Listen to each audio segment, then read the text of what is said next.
Pennsylvania CareerLink welcomes you to Highlights Along the Journey, a series of recorded events meant to spark interest along your journey to a new career opportunity. We are employees of the Pennsylvania Department of Labor, Bureau of Workforce Partnership and Operation. Our scope features current, market-driven needs of both employers and job seekers. Our mission is to discover and promote all that is new in employment trends, education, and training in Southwestern Pennsylvania and beyond.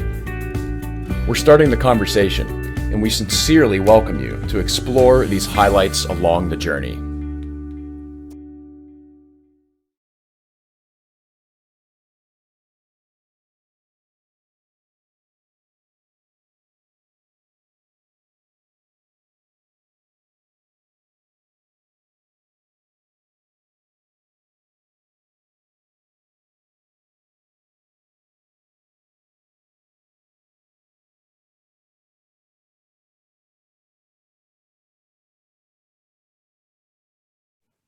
In terms of jobs, when I first came to Port Authority, I had no idea I thought if you work for Port Authority, you were a bus operator, and there's so many other opportunities over and above an operator. That's our most important job.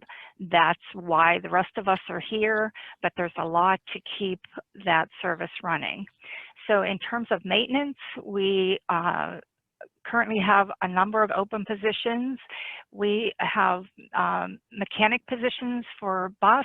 If you have a mechanic background, but you also have electronics in your background, we have positions open to work on our rail vehicles. We also have been looking for a radio repairman, and they work on the PA systems that are on all the vehicles. Substation maintainer, and we'll be having a wireman at some point. So if you have a strong electrical background, and Port Authority owns, I think it's 8 to 10 substations around the system, and that's very high voltage, so you really need to know what you're doing there.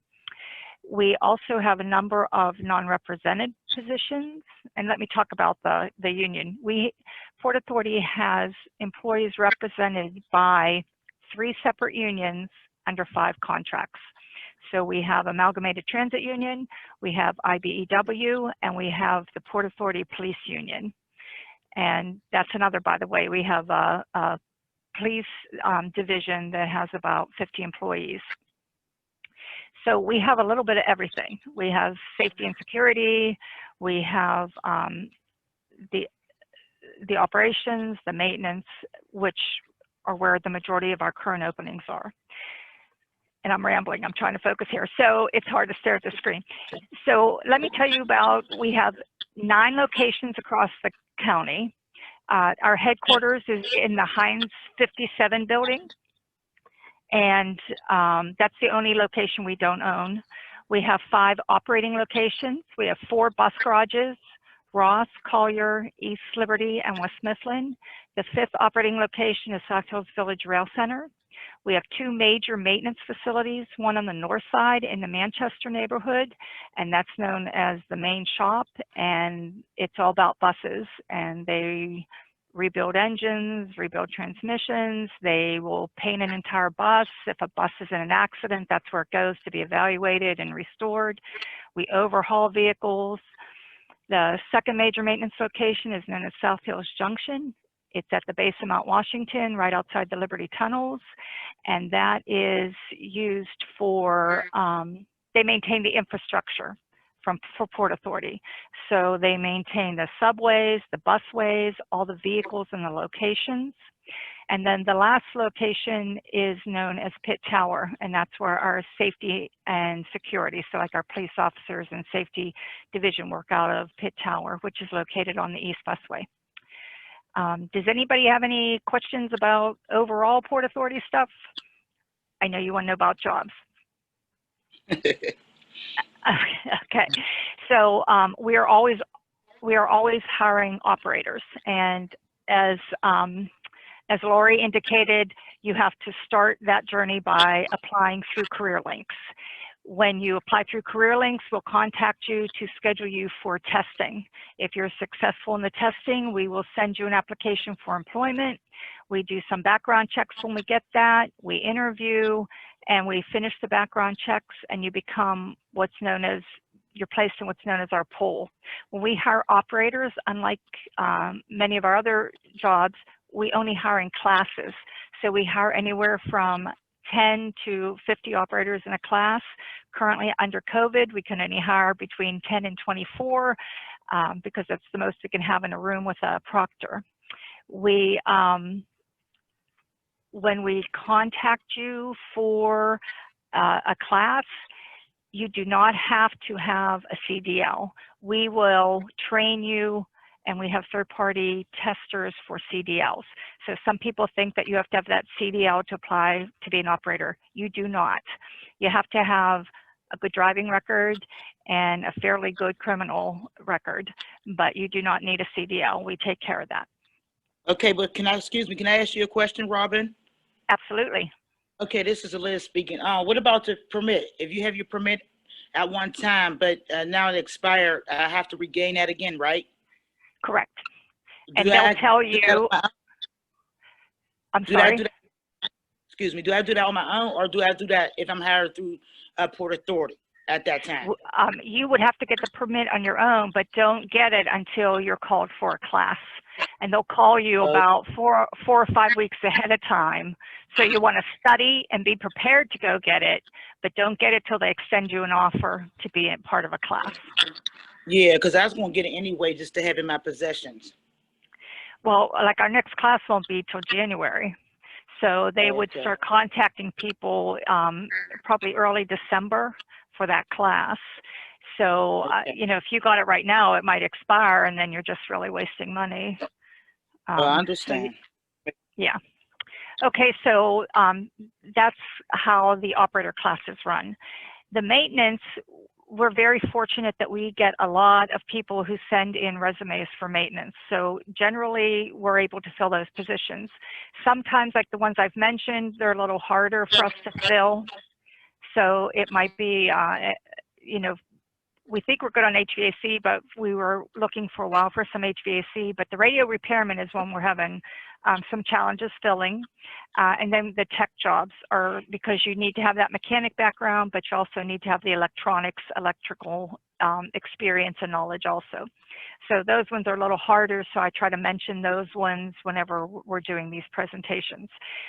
Generally, if you want to apply for maintenance and you have a background, and I'm not mentioning that job or that background, you can just email your resume to the employment department at Port Authority. Our address is 345 6th Avenue, 3rd floor, Pittsburgh 15222.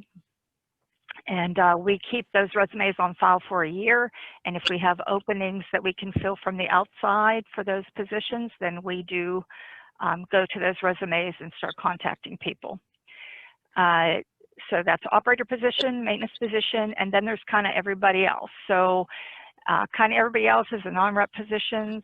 Currently, we have, we've been tweeting and sending out, we have a director of equity and inclusion, which is a new position for us.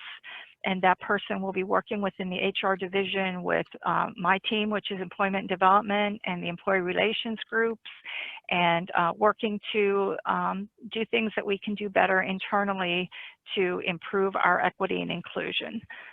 Also, we have an associate internal auditor position that we haven't gotten the perfect person for yet. So our jobs are always, the non-rep jobs are always posted on Monster for 30 days.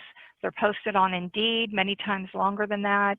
And we do send all our jobs out to a variety of community groups within Allegheny County who have expressed an interest in receiving our positions. So we advertise in the Courier, we advertise in some of the transit magazines, but our stuff gets out there. We are participating in the next HR Pittsburgh Virtual Career Fair, which is October 22nd.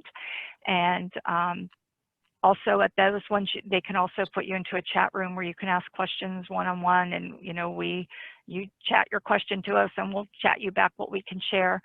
And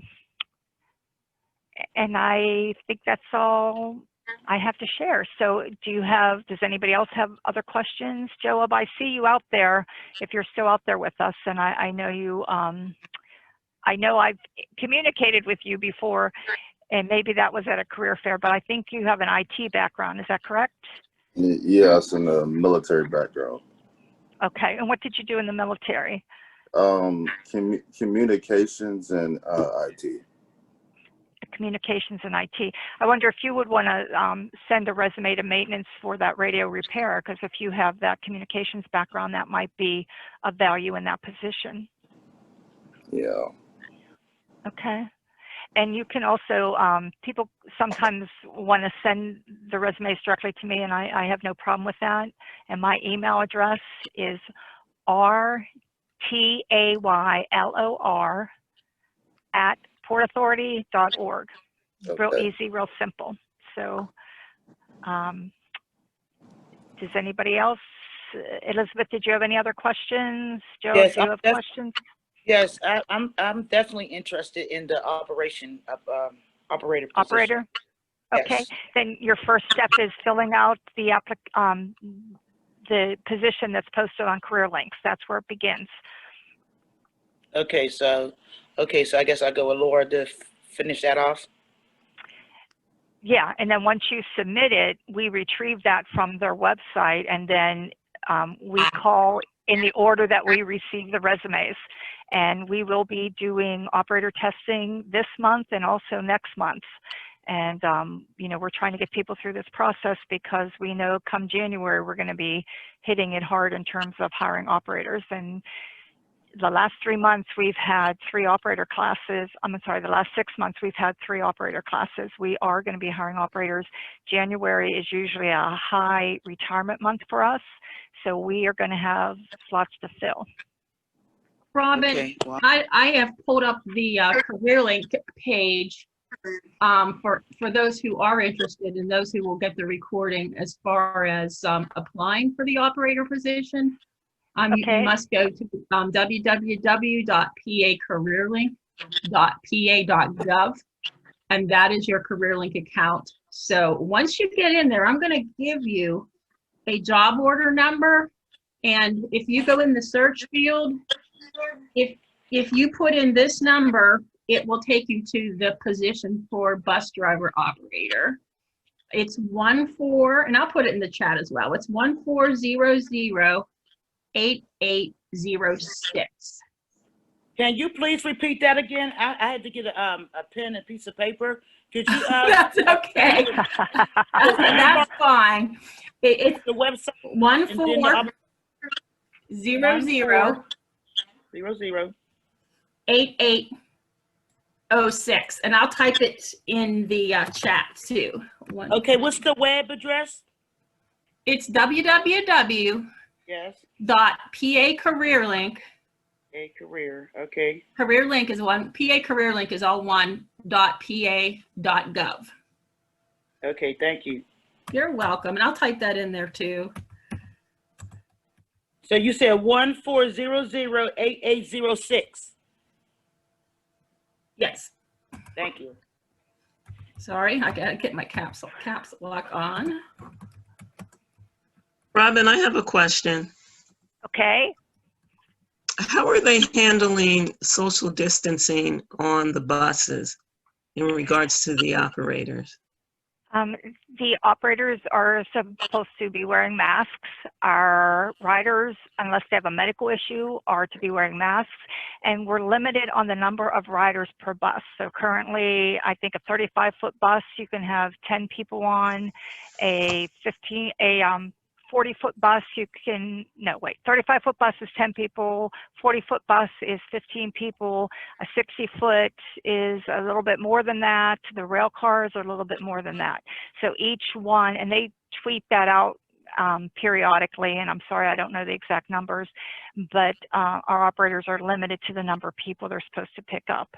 I understand from following the tweets, some customers are saying that more get picked up, and so some customers complain that they get passed up. So we're trying to do the right thing for everybody, and some days it works, and some days there's some unhappy people. So that's the social distancing. Now, we also, in the past, when we do operator testing, we used to test 100 people a day, and we can no longer do that. With social distancing, we can test 24 at a time, which limits us to 50 a day. So it's caused us to do more days of testing, which can get labor intensive for the groups, because then you have to process all those afterwards. But we are continuing to test, and like I said, we are October, November we'll be testing. If we're not getting enough applicants who pass and are successful, then we may add some sessions in December, and then we'll be testing again. As people apply on CareerLinks, we're entering them into that process. And you have to know that this is not a short and quick hire process.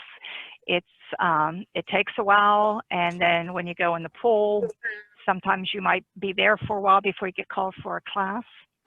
If you do get called for a class, I would highly recommend your first call after that is to schedule your physical and drug screen. They passed new CDL laws rules a couple years ago, and anybody who has a neck size, I believe over 18, is required to get a sleep apnea test.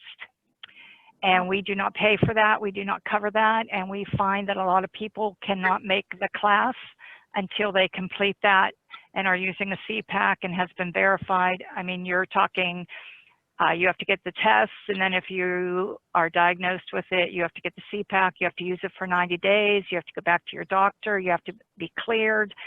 So you're on hold for, 4 or 5 months from our perspective. And that has really been a challenge for many candidates because they didn't see that coming. And if there's other issues, high blood pressure, that has to be controlled before we can put you in a class. So there's a lot of those kind of issues that you may want to think about now, if there's things you can be doing now to make that process quicker. Okay, I just wanted to add, for anyone who is interested in the operator position, yes, first of all, you do have to go to the CareerLink site, but do make sure, and the directions are very specific, before you hit apply, that you have a working phone number and that your work history and your education, everything on your record is up to date, because that is how you will be contacted. Robyn, do they receive an email or a phone call? I think from what I learned before, it was a phone call. Everybody receives a phone call the first time, because we're going to screen you on the phone. We're going to ask you questions like, have you had your license suspended in the last 3 years for a moving violation? Have you had more than one DUI in your driving career? There's other, you have to be at least 21 years of age. So there's a number of questions they're going to ask you, so that you don't come in and take a test and be wasting your time because, you were at an at-fault accident 6 months ago. You have to wait till that's 3 years in your rearview mirror before you can be considered. So you are called and given a phone screening, and then at that time, they will make sure they get an email address for you. And so the reminders for the testing and stuff will come through your email. And thank you so much, Lori, for bringing that up, because I can't tell you how many people submit the information with no contact information. So we don't have a phone number, or we have a phone number that's out of service. We have a phone number that's disconnected. And then people call irate that we didn't contact them. And it's like, well, we had no way to contact you. Or they have an address on there, so we'll send them a letter. And it comes back with, addressee, not deliverable. And, we're not detectives. We're not going to hunt you down. Yeah. So you need to make sure that we have a means to contact you. And yeah, so go on your page and make sure everything is correct. Your address, your phone number, your email, everything has to be up to date, and then submit, apply. And that way you'll be putting your best foot forward from the get-go. And I know from the CareerLink side, it happens a lot. People just don't review their accounts and they apply and then they don't hear anything. So, set yourself up to win, to succeed. And getting the application there is a big deal because it doesn't always happen. Right. And CareerLinks has been very helpful to us. Sometimes we can go back and they may have a contact for them, but then that puts you further down on the list. So, right. Now, here's something I wanted to ask you, Robyn. So when you post a job, when you post the operator position with us, they're good for 6 months. So this one won't expire probably until the end of January. But so with that, people that apply today, they're going to be behind everybody that has already applied. Is that how it works? Yes, we contact people in according to the date they applied on CareerLinks. Okay. And we're just trying to make it as fair as we can for everybody. Right. And let's say they don't get called and that job's going to be posted again, at the end of January, February, something like that. So they should really, if they don't get called for this time, just wait and set an alert for yourself and apply. No, because even though there's a new opening posted, we're still working off the other posting. So we will continue with the people who applied on the one that's now closed until we've exhausted everybody. And then we're going to go to the new one. Well, that sounds fair. Right. Now, if some people want to reapply, that's not a problem. We'll know that we already tested them and we'll go on about our business. But the other thing I want to talk about, because it's a question that comes up often, is the criminal background checks. And we are part of the ban the box. We do not check your criminal background unless we have extended an offer. So in the past, years ago, if you had a felony conviction, you would not be considered. Today, it's exactly what the law requires. It's a case-by-case basis. And we're really looking for something that would have an impact on this job. So our operators are required to obtain what's called an Act 3334, which is a child abuse history clearance. So some people are a little surprised. They don't think they need that, but the reality is we transport a large number of high school students on our vehicles. So a lot of, like the city schools, they don't have school bus drivers. They give everybody a Port Authority pass, and that's how the kids get to and from school. So that's a requirement. If you have some kind of criminal issue that involves minors, my guess is you're not going to qualify. So, I mean, we tell people, don't take yourself out of the process, go as far as you can go, and then if you get stopped, you get stopped. In terms of other areas on the criminal background, we're really looking in the last, say, 7 to 10 years, what's been going on. And if somebody has a lot of issues, but those issues are 20 years ago, we're going to be looking at the application. Well, how's the work history? Is this person, stable in their life now? Are they being consistent in a work environment? And if we see that people are holding jobs for, a year or 2 years, they're progressing through life, we're going to step out there and give them the opportunity. If your application shows that you're changing jobs every 3 to 6 months, you're getting fired, you're getting dismissed, we're thinking that it's not a good investment. When we hire an operator, we're training that operator for 10 weeks to prepare them to go out on the road on their own. And that's a lot of money to spend on somebody who probably isn't going to work out. So when we look at these criminal histories, we've already extended an offer. So unless there's some red flags glaring, like something recent, anger, sometimes you see somebody has many issues with anger management, they're being disruptive, they're attacking people, whatever. Being a bus driver is very stressful. It's a very hard job, and that type of personality probably isn't a good fit, because you're going to have people on the bus who are rude to you. You're going to have drivers cut you off. You're going to be in downtown traffic during rush hour, which isn't so bad today as it was pre-COVID. but there's a lot of stressors, and it's not just about driving the bus. It's helping people through their day, answering questions. Even sometimes you don't know the answer and you're just trying to help them get the answer from somewhere else, giving them the customer service number or whatever.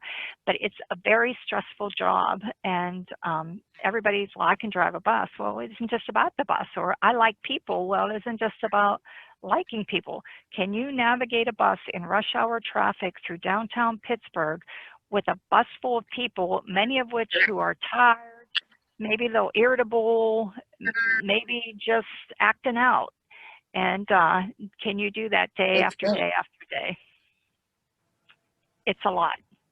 So those are the things we're paying attention to. If your criminal background history indicates that may not be a strength of yours, then we may take a pass on that. So I'm just letting you know, because that question always comes up on these virtual talks. So now you have it. Robyn, if there's nothing else about the operator position, could you talk a little bit if there are like customer service positions, Okay, or other positions that people may be interested in? yes, we do get a lot of people interested in customer service. And what we do for customer service, and I have to put this list together for these talks, we have 5 temporary agencies under contract. And when we need customer service people, we actually go through those 5 agencies, and we bring people on property as temporaries. We train them in our customer service, and we kind of try them out, if you will, before we make a hire. Right. So you would, if somebody is interested in the customer service, you would need to submit your resumes to one or all 5, and that's why I need to give you the names of those temporary agencies. And then when we go to them, they would have, your resume would be one they could pull from to send us. So yeah, that would be good, because I think a lot of people are interested in, especially, I believe the last presentation, they said they were working virtually, and I don't know if that's going to continue. But they are, but I would tell you our CEO's plan is, when this COVID is done and there's a vaccine and the risk is gone, her plan is that we're all back in the offices. Okay. Either way, I would be happy to have that information, for sure to share. So and I want to mention another job, because it's a problem we're having filling this job, is we do have a position open on Indeed for a workers' compensation specialist. And many of those jobs have gone remote, and ours are remote part-time, but they will be full-time office jobs at the end of this pandemic. And many of the candidates currently are working remotely. They're looking for a remote job, and we are not at liberty to offer that. So we have had a hard time filling that workers' compensation specialist, and we really want somebody who has like 3 to 4 years working in Pennsylvania and working on the WICUS, which is the computer system that they use. And can you say how do you spell that WICUS? Because I would like to kind of promote that position. I believe, you know what, let me pull the job description and see if it mentions it on there. This is the positive thing about remoting, because you have everything at your fingertips. I mean, about not remoting. Okay. I think for some reason I want to say it's WICCAS, but I don't want to be held to that. But it's a system that they would need to have familiarity with and be able to use. Correct. Because they don't want to spend a lot of time training somebody to do this, and if they have the experience using those systems, it eliminates the need. Okay. And I don't see it spelled out on here, but I believe it's WICCAS. But all right, we'll go with that. Okay. Yeah, but it's a good job, and we just haven't been successful in filling it. And then the other position that is always a challenging one for us is we have a project engineer and a senior project engineer / architect engineer. The project engineer, we're looking for a civil engineer with experience in bridges, roadways, heavy construction type work. managing project for that. And that is also current, both those jobs are currently open on Indeed, and we are very interested in filling those positions. Okay, I can get the word out for those as well. You know what I'm thinking when we're talking about the civil engineer, a lot of the PennDOT employees take early retirement, and then they go on and have another career. So that might be something that they never even thought of. Well, actually, one of our, the head of our engineering used to be Henry Nutbron, who retired from PennDOT, came to us, and then retired from us. So yeah, So there's a experience connection. is wonderful. Yeah, yes. yeah. We do have a telecommunications job open, but I think that one is close to being filled. Assistant Manager of Inventory, that one I put on pause because I have about 350 resumes to go through for that one. Oh boy. Now, Robyn, are all these on your website, on your Port Authority careers page? Our Port Authority careers page links to Monster, which the positions on Monster are open for 30 days. So we are working to improve that system from our website. And I don't know when that's going to be done, but it is in process. Okay. Well, anything that you need specific help with, if you would just want to shoot me an email, you know, I can assist you. We can get it on our page as well, because I don't know if those positions they're not showing up unless they're in the job feed. But okay, if we're alerted to it, we can at least give it some special attention from our side. Okay. Thank you so much. Oh, you're welcome. Are there any other questions about anything?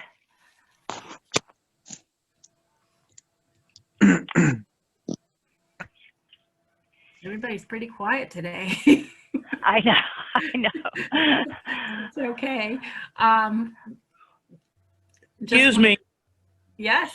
This is Liz. I'm gonna need my because it's been a while since I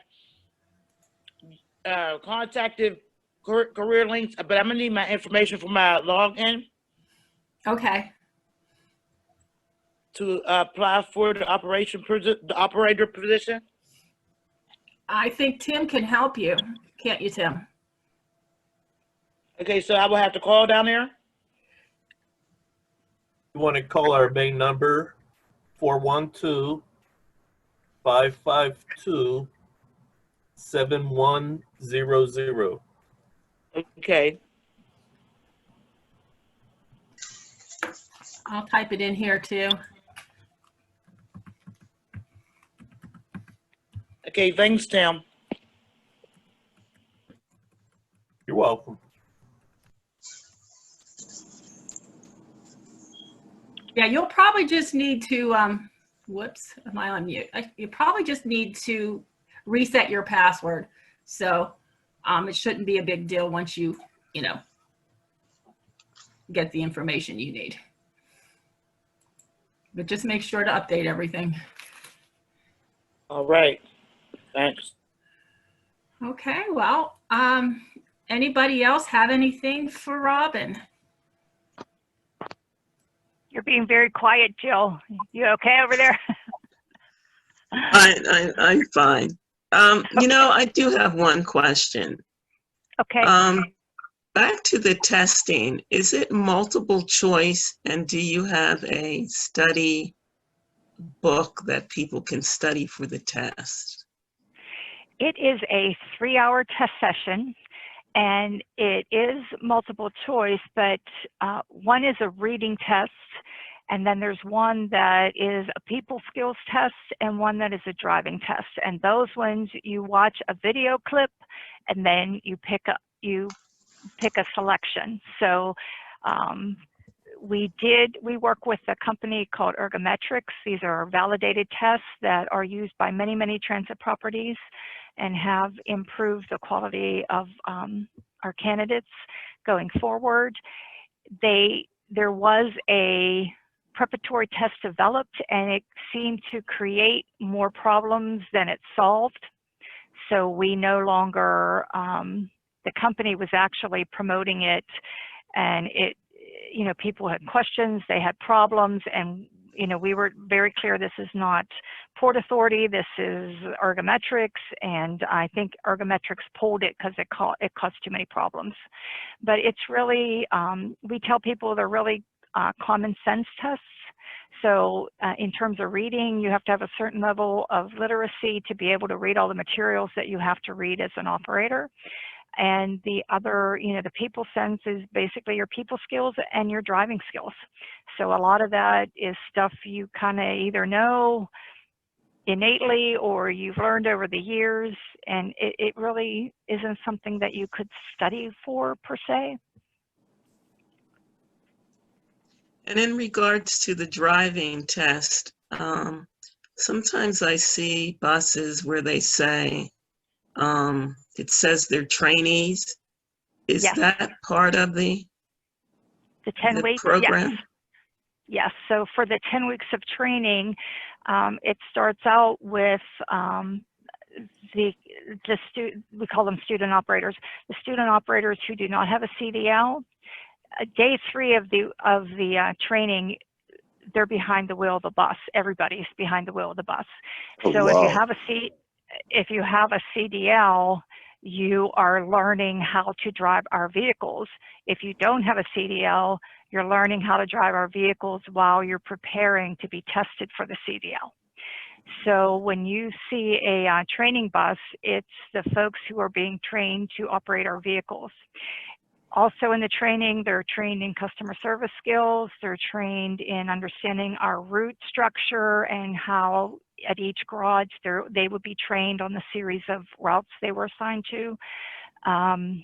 Towards the end of the training, you'll see them out driving in service, and the bus operator assigned to that bus is standing right by them. So they're standing at the front of the bus, kind of answering questions, explaining things. So it's kind of where they really get a sense of the job, and they're learning from experienced longtime operators, how you deal with this, how you deal with that. Maybe somebody has issues with the fare, maybe somebody has a lot of questions. So you can always tell the student operators because they have on a white shirt and a black tie. And if they'll be behind the wheel, you'll see a Port Authority uniformed operator not far behind them. But the ones that say training bus, they're out and about driving. They're learning how to make a turn in a 35-foot bus in Mount Washington, and how to use those 60-foot buses that bend in the middle. It's a different kind of approach to the turns for that. So it's just the students and the instructor who are on those vehicles. And what about the T? Is that something different? The T is very different because it's on a guideway, and anytime you're a Port Authority operator, our operators are all union represented. They pick their work 4 times a year. So we have a pick. 3 of those picks are within the garage, so they'll pick all the runs that are assigned in the garage, everybody's name's taken off of them, and then the most senior employee in the garage picks their run, and they go straight down the seniority list. Once a year, we have what's known as a system pick. At the system pick, you can pick, when it's your turn to pick, you can pick any job open in the system. So you can go from being a bus operator to being a rail operator. You can go from being a bus driver to operating the incline. And then once you move to that position, you'll receive the training you need to prepare you to be running in service. So it's a different, it's a shorter training program because you have all the other things down. You know how to do the fare collection, you know how to interact with the public, so it's just operating a rail car instead of a bus, and that, I don't want to diminish the difference, it's huge, but it's a lot easier to learn that than to go through the whole training thing again.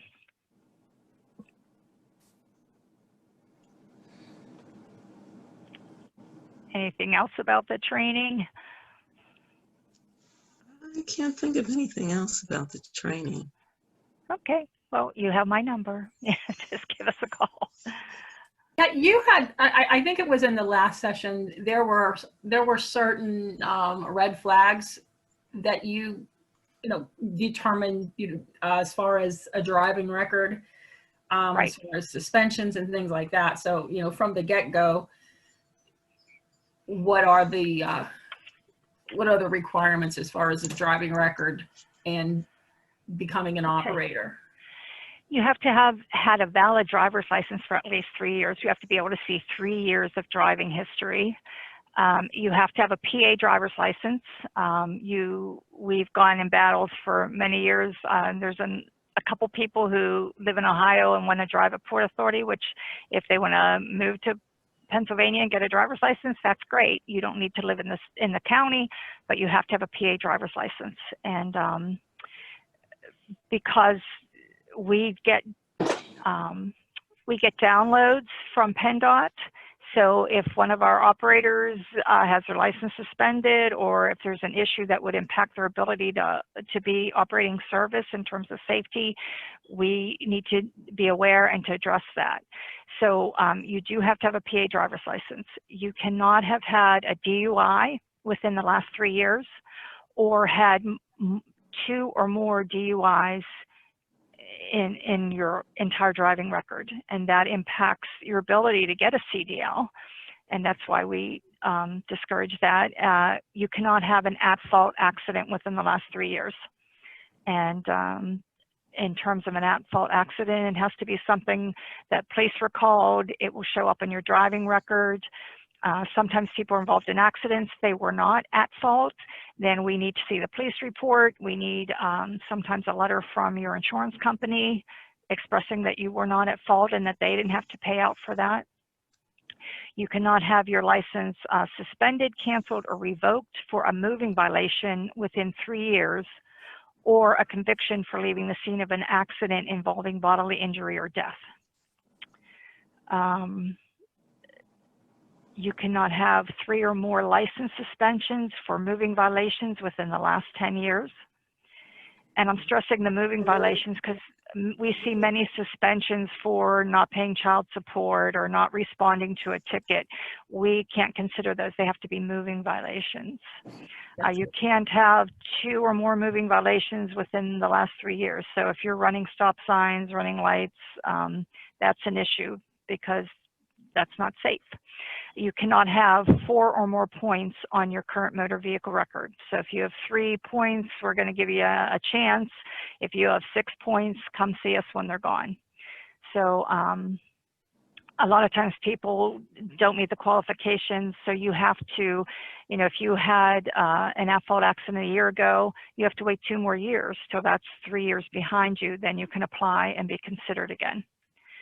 In terms of, and like I said, the criminal is on a case by case, but the things that are red flags for us are crimes of a sexual nature committed against an individual, including but not limited to rape, child molestation, and prohibited sexual acts, crimes involving violent or assaultive behavior, including but not limited to murder, manslaughter, robbery, assault, battery, kidnapping, domestic abuse, mayhem, false imprisonment, extortion, carrying or use of a deadly weapon or similar offenses, crimes involving the possession, sale, use, or transportation of controlled substances, crimes involving dishonesty, including but not limited to theft, fraud, perjury, embezzlement, extortion, burglary, robbery, arson, forgery, bribery, and like offenses. So they are ones that kind of raise a red flag. And like I said, time factor is something, what we see common, not common, but frequent is you'll see somebody's driving history that was really bad when they were in their 20s, but that was 10 years ago. And now we're looking, they haven't seen really any offenses in the last maybe 8 years, they have a steady work history, we're going to step out and take a risk on that person to bring them in. If somebody's still getting a lot of, they're getting pulled over a lot, or they're distributing drugs, they're involved with controlled substances or assaultive behavior, those types of things. One, you have to pass drug and alcohol. You're going to be subjected to randoms. It's not safe to be involved in those kinds of controlled substances and operate a vehicle. It's, that's common sense. And if there's a lot of assaultive behavior things, you may be looking at a person that has, anger management issues. And like I'm saying, these are high stressful jobs that would not be a good match for that person, and we wouldn't be doing anybody a favor to bring them in. Now, Robyn, when in the application process is the driving record pulled up, or how does that progress? When you successfully pass the test, we send you an application. When you send that application back, we're running that motor vehicle record. Okay. Unless that comes back within our policy guidelines, we're going to send you a thank you so much and reject you based on what's on your driving record. Now, the criminal, because we are in the box, if your driving record was okay, we're going to bring you in, we're going to do an interview. After the interview, we're going to do your reference checks and all that stuff, and then we're going to extend the job offer. After you accept the job offer, then we're going to run the criminal background. So that puts us in the unfortunate position that we've had to rescind offers sometimes, but most times if they've made it through to that point, there's not too much else that's going to take them out. So do we have to rescind offers? Sometimes we do, but it doesn't happen as often as you would think. Yeah, that's very good to know. I think that would provide a lot of hope for people that feel that, because they have a blemish on their record, that, that they're, right. Discounted. So, that's good information. And that's what we tell them. We tell them, don't take yourself out of the process. If you're going to be taken out, we'll do what we have to do, but don't take yourself out of the process, because it is case by case. So whatever you're struggling with may not be as big a deal to us as you think it would be. So don't take yourself out of the process if this is what you want to do. Very good advice.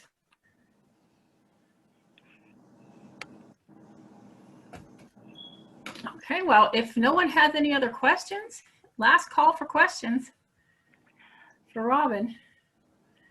In the chat is Robyn's email, and I will put mine in as well in case you would like to contact me. I think I'm spelling it right.